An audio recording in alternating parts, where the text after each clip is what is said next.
Jeudi 10 février 2022, Mbote Peboy Malam na basangolo kota ya lingala ya Canal King Télévision oyo ebinga mingo ngai beti sima motango ndebo kolanda mula ya basango. Tofungula basango na mayematali justice internationale pour la Kolobaete Uganda et Sengeli Bongo et Futa 325 millions de dollars américains mais le Congo démocratique Kolandi Sama na makambo ya mabe oyo armée ougandaise salaka na Congo démocratique mingi pinza na Ituri entre 1998 et 2003 Boyende Cour internationale de justice Utibongo Kotalisa Piris Pembele abetingonga na tina mengo. Na bokoti ya Afdel na 1997 na Congo démocratique na tango wana Zaire armée ougandaise pe armée rwandaise bazalaki elongo na bango bitumba ezalaki makasi penza wapi ebele ya bato bakufaki entre 1998 et 2003 tango armée moko e okipaki bongo kwena ye armée ougandaise ye a okipaki nord-est ya Congo démocratique tolobi na actuelle province ya Ituri oyo ezali frontalière na ekolo na bango makambo ebele ya mabe esalemaka kuna na kotalaka gravité ya makambo yango Cour internationale ya justice oyo ezali la plus haute juridiction ya organisation ya Nations Unies oyo esejaka bongo na la na Pays-Bas emonaki ete Uganda esengelaki verser 325 millions de dollars américains na Congo démocratique pe bakabolaki yango boye 225 millions pona bato nyonso oyo bakufaki 40 millions pona ba dommage bongo 60 millions pona réparation ya ba ressources naturelles oyo babebisaki tolobi bazamba pe ba parc naturel boende juge Yohan Donok atalisaki esenge koyeba ete RDC efundaka Uganda pona ba acte oyo ya qualifiaki lokola barbarie na koloba ete ezalaki bongo invasion simape occupation wapi ba violation ya ba droits de l'homme esalamaka ebele pe Congo démocratique esengaka bongo pona yango Uganda efutaye 11 milliards de dollars américains. Suma un jugement en 2005, Congo démocratique na Uganda bayokana kite na o etali bongo monta ya kofuta. Tinawana sima ba report ebele Cour internationale de justice ezalaki obligé etia motango yemoko batiaki bongo 325 millions de dollars et sengeli susuko yeba ete na bitumba oyo 400 000 civils bakufaki pe 600 000 personnes bakimaka bamboka na bango pona kokene na bamboka mosusu ngonga ebeti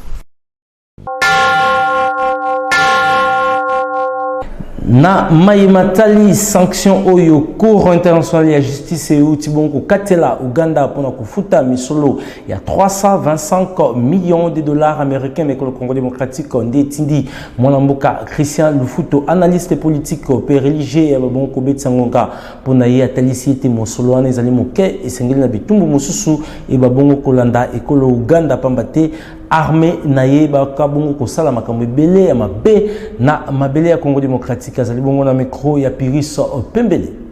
dossier oyo ezalaki na tribunal international ya justice tata mokonzi Félix Tshisekedi ayaki kokuta yango na 2005 déjà bakondamnaki bango to bandaki kodiscuter likambo ya mbongo mais faut boyeba lisusu ke dossier oyo Uganda Oba Mundaki na Rwanda ebomisa plus de 400 000 Congolais, plus de 650 000 déplacés. Mais et l'autre le bosso est comme ça qui biso ezali. Au moment où tozali na bango na niveau à justice, le même bato ba yesus ko se retrouver na RDC. Ba yesus ko kuta na ba yesus na même champ de bataille. Oba bomaki ba Congolais, oba koisa ki makila, o le lo passe si libiso na motema te o to ali ko komi tungisa makilelo. Deuxièmement, si tu as dit que tu as na niveau tribunal international de justice, bas suspendre République démocratique du Congo. Tu as dit par rapport à montant à petit. C'est vrai. Bisous 11 milliards de dollars. On peut sur 350 millions de dollars. Ce vrai montant des alliés insignifiants. Les alliés vraiment insignifiants. Par rapport à mon moto 5 qui attaque 10% en tout cas vraiment c'est insignifiant mais bon il y a des sources tant que juriste et dépendant rappel na plaidoirie na bino o bino bosalaki o ba juriste basalaki o ba kotsaki kuna ndenge ba sambelaki ndenge ba komaki ndenge ba tiraki attention à juge o ne ba pesaki eloko ngo valeur pour ekende. Mais biso étant que analyste politique, on doit analyser attitude na biso moko pe ba congolais. Et tous ali na batu na niveau à justice, et tous samba na batu biso ba congolais na ba politique nyoso. Il faut que la attitude autre ali contre batuana. Il faut que la attitude autre tous sepela na makambo o ba sali biso te. Attitude na biso pe na nenga na biso na diplomatie na biso autre ali ko sala ndeko ko interpeller conscience ya communauté internationale pour essayer sa guerre na est. Mais comment ndaka o ezo salama batu ba boma biso to kolia na bango to kodolote bango batu ba sala biso o balingi to ko sala na bango pe to boko la to don na ba di to embrasser bango ndre Congo e komi kota boma sala na ba bendengo lingi lobby e ke sala no ka ndenge zali e na clôturer na zolo babo loko to bengi bango soki lelo ba sali likambo ba sala kinde ba sala ki bomisa ki batu ba bolole ba kozala ba nani.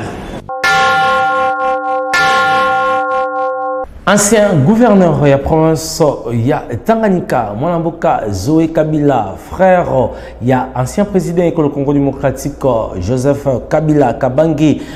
Kitisaki Bongo na avion ya compagnie SAA na aéroport international Yanjili Moko le mercredi 9 février 2022 pe passeport diplomatique na ba Jean Degem ba ki Bongo Kobotola yango Yannick Moulengo pour la détail. Azalaki empêché que voyager dans Mboka Afrique du Sud mokolo ya jeudi 9 février 2022 ancien gouverneur ya Tanganyika Zoé Kabila bakitisaki na vol ya SA na ngonga ya 23h na aéroport international ya Njili. Selon ba source, ancien gouverneur ya province ya Tanganyika Zoé Kabila alingaki kokende na école Afrique du Sud pour na kokutana na ndeko na ye ancien président ya école Congo démocratique Joseph Kabila Kabangi. Selon Kaka source, passeport diplomatique ya Zoé Kabila bakbotolaki yango na direction générale des migrations DGM na Mokusi. Dossier oyo ezali à suivre. Ngonga Ibeti.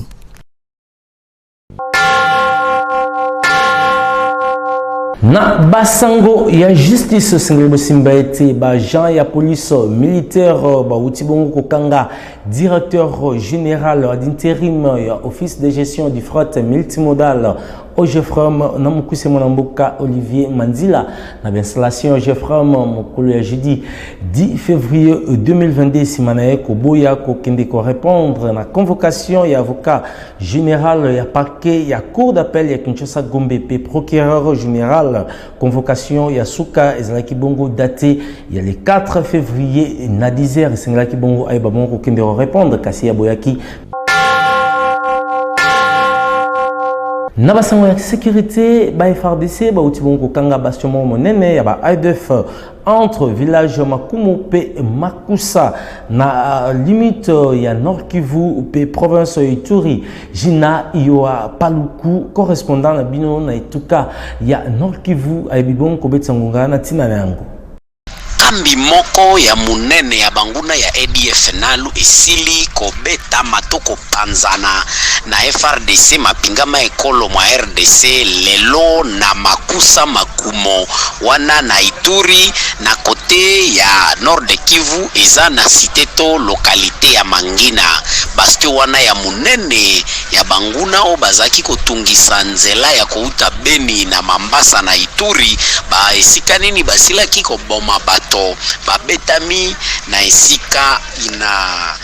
mapingama ekolo FARDC basili kobotola babomba artisanale bamenduki AK-47 na koboma 23 asaya tosili koyebisa na bino eteke na kati ya baasaya ina ezalaki na batanzanie misatu kolomolobeli ya mapingama ekolo Andoni Mwalushai asili kosenga lisusu na baimboka Beni na Ituri basila kako kambama na mapinga mwa bango na mutualisation de force na UPDF okala mingi tena ndenge bazo mata puissance bakosilisa munguna ina aza deja debandad akoki kosala eloko moko te yango tosili koyebisa na bino ete ke mikolo yo penza mapinga ma ekolo na UPDF bazolanda esika nyonso monguna azali mwa ADF mapingama ekolo ma UPDF basili komona na pe na Kamango na Nobili na kote mususu oyo babengaka Boga eza pe na frontiere ya Ituri na Nord de Kivu kuna na sheferia Watalinga na territoire de Beni na zamwa bino Jina Yvon wa Paluku kouta Beni ngonga ebeti Canal Kini.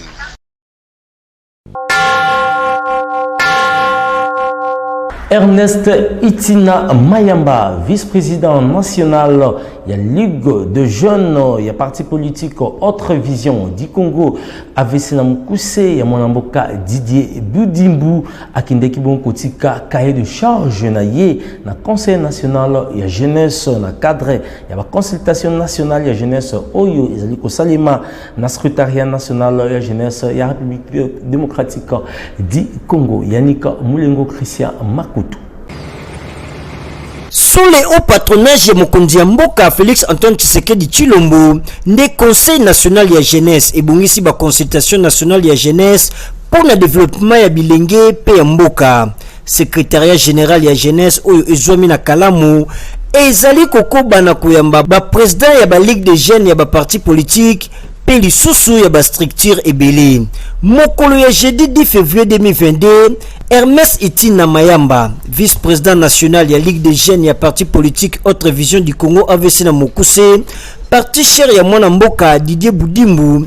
azalaki accompagné na secrétaire Angélique bayambamaki kitoko epa ya président ya conseil national ya jeunesse William Mukamila. Sima ya masolo na bango, vice-président national ya Ligue des jeunes ya AVC Ernest Itina Mayamba apesaki cahier de charge na bango oyo ezali kotalisa ba point ebele pour na développement ya ba jeune pe ya ekolo ndakisa kopesa importance na éducation pe formation professionnelle. Boyo Kangunga biso to basé plus notre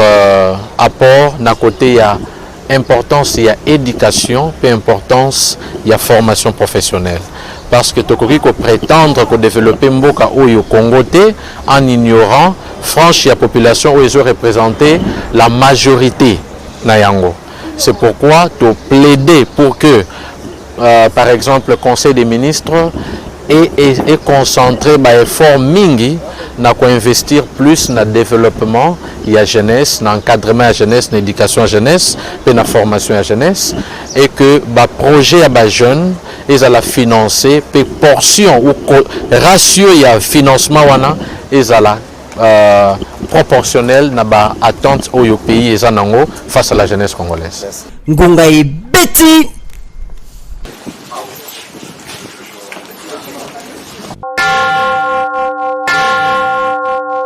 Nabasango ya société ONG briser la chaîne de la pauvreté basalaki ragnon week-end de leki wapi tinezalaki pona kotalisa na bato vision ya ONG BCP na école Congo démocratique ezali eko encadré bilenge pona kotombola vraiment nkita ya République démocratique du Congo Yanika Moulengo Christian Makutu bazongoli susu pona kobetsa ngonga.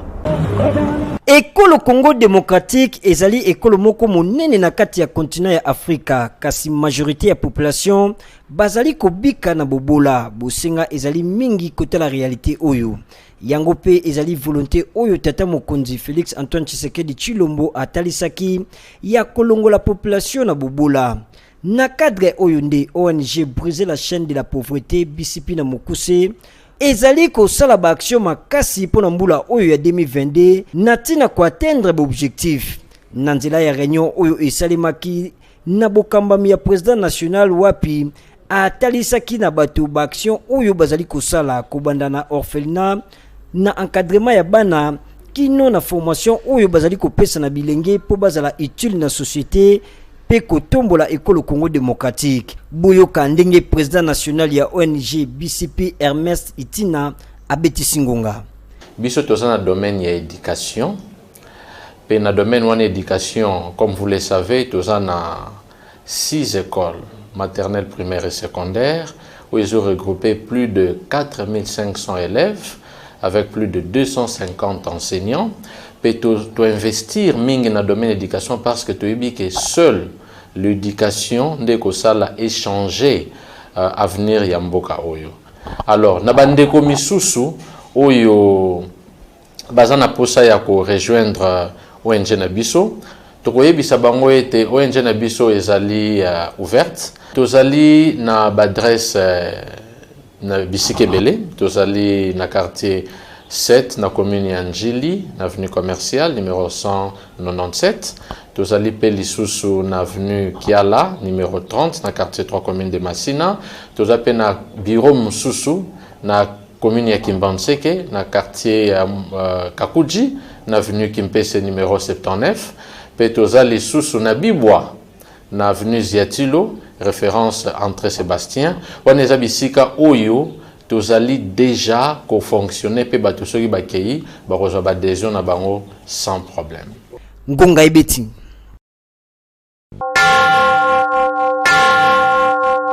Poso moko eleki uta bandeko wabungisa babumu ina bango mingi pinza ba mama bateki ya marché Matadi Kibala esika wapi câble ya haute tension e bakibon kokwela bango kasi caméra ya ngebeti kitaki sur place na winzi ya Matadi Kibala esika ni bakende ko sala constant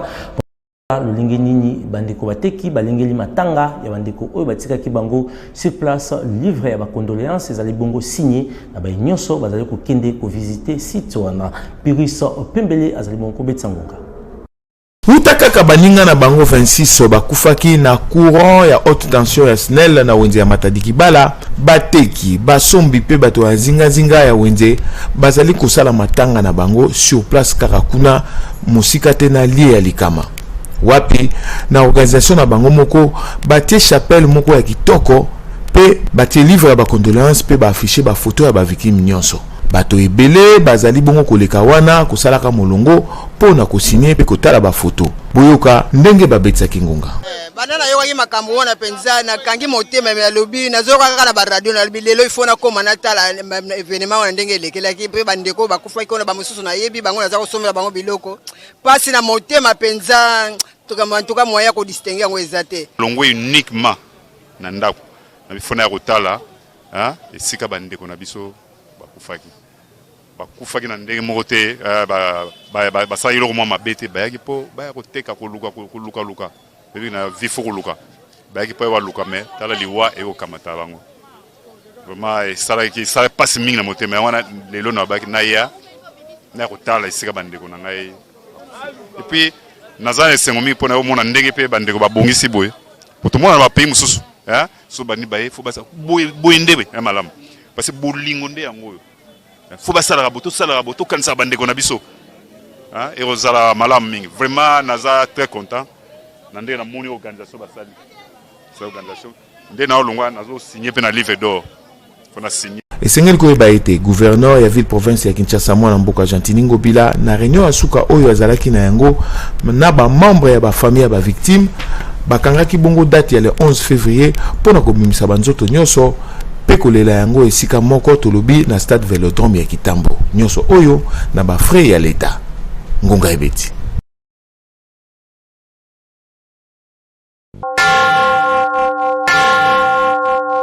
Na basango ya religion église consolation d'Israël oyo ezwami bongo na balabala Bosengi numéro 166 croisement Petit Sayo p 24 novembre na commune ya Ngeri et bungisi formation moko monene ya école biblique oyo ebandaki déjà uta le 31 janvier kino ekosuka bongo le 28 février porte ezali bongo ya kofungwama mpona moto nyonso alingi kolanda formation wana kitoko yanika mulingo azali bongo kobetisa ngonga na ntina na yango.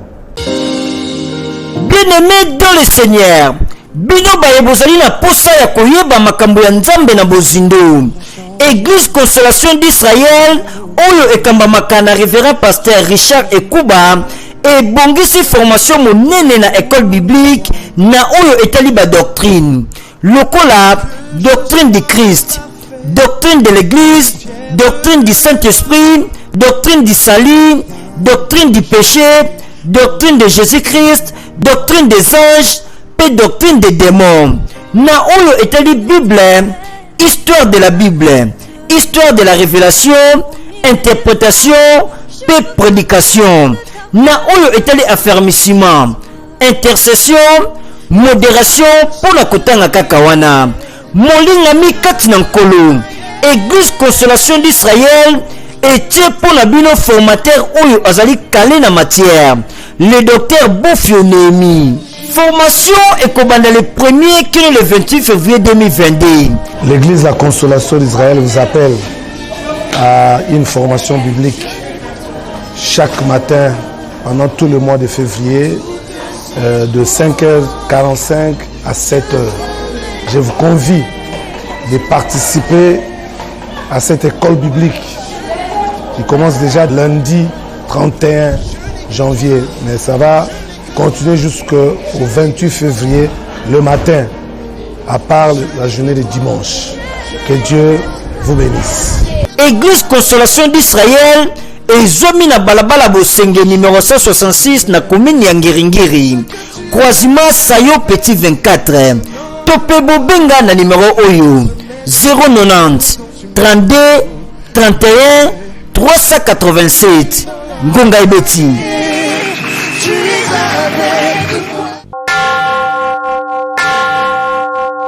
Awande nazuningisa wakabana bino siku sepela kibobisa penza. Merci na Patrick Lusala elombe nguya waza kibongo sima kamera kasi édition ya mokolo lelo sima mibongo na Piris pembele longo na yanika mulengo montage na nzela ya alabamba lala kisima kasi montage final mwana mobali wana kaka alabamba kilala kisima ndia simba kiango ngana bino tukutani bongo poso ozaliko ya kasi botikala malamu na ba programme ya Canal King Télévision Télé Vérité.